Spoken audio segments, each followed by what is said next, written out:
Brazil গরিব এটা আসলে আমাদের একটা টোটালি একটা মেন্টালি একটা ভুল ইনফরমেশন। ব্রাজিলের ইকোনমি $1 ট্রিলিয়ন।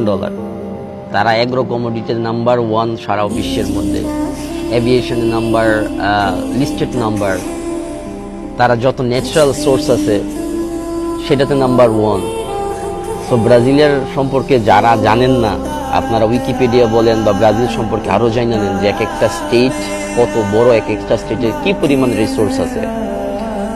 ইউএস এর মোস্ট অফ ট্রেডিং হাউস যারা কমোডিটিতে কাজ করে, যদিও ইউএস এর honour, but lots of product Brazil থেকে যায়।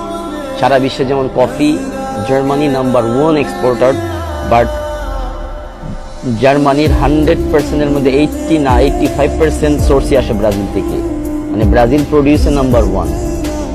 সো আপনারা ইনফরমেশনের দিক থেকে আরও স্টাডি করেন, আরও জেনে নিন। তাহলে একটা দেশের রিসোর্স যদি এই অবস্থায় হয়, তাহলে এই দেশের মধ্যে আপনি কাজ পাবেন না। আমি বলবো আপনার ওই কাজ করার মতো যোগ্যতা নাই, সে আপনি কাজ করতে পারতেছেন না। হ্যাঁ, ব্রাজিলে বেসিক নর্মাল কোনো ওয়ার্কারের কোনো ভালো, তারা নিজেরাই স্বয়ংসম্পূর্ণ নিজেদের কর্মচারীর দিক থেকে, বাট যারা এক্সপার্ট আছে এবং বিশেষ করে যারা বিজনেস করতে চান, তাদের জন্য ল্যাটিন আমেরিকার প্রত্যেকটা দেশ সুইটেবল। যে নিজে উদ্যোক্তা হবেন বা নিজে এসে কিছু করবেন, তার জন্য ল্যাটিন আমেরিকার মানে প্রত্যেকটা দেশ, সেটা ব্রাজিল, আর্জেন্টিনা, উরুগুয়ে, বলিভিয়া, প্যারাগুয়াই, যে কোনো দেশের মধ্যে আপনি বিজনেস করতে পারবেন। তো যাদের বিজনেস মেন্টালিটি আছে যে আমি যাব বিজনেস করব, একটু ধৈর্য ধরুন। আর ধৈর্য আমাদের বাংলাদেশিদের মধ্যে ভাই যে জিনিসটা সবচেয়ে বড় লেকিং, সেটা হলো গিয়ে ধৈর্য।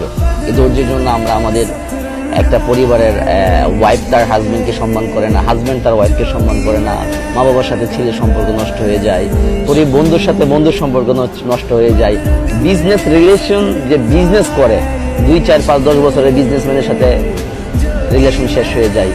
আমাদের কি জানেন, আমরা যদি ধৈর্যের জায়গাটা বাংলাদেশিরা প্র্যাকটিস করি, আমি এর আগে একটা বলছিলাম, আমাদের বাংলাদেশি স্কুলের মধ্যে ছোটবেলা থেকে প্র্যাকটিস করা লাগবে কেমনে ধৈর্য ধরা যায় এবং সেটা কিভাবে ডেভেলপ করা যায়।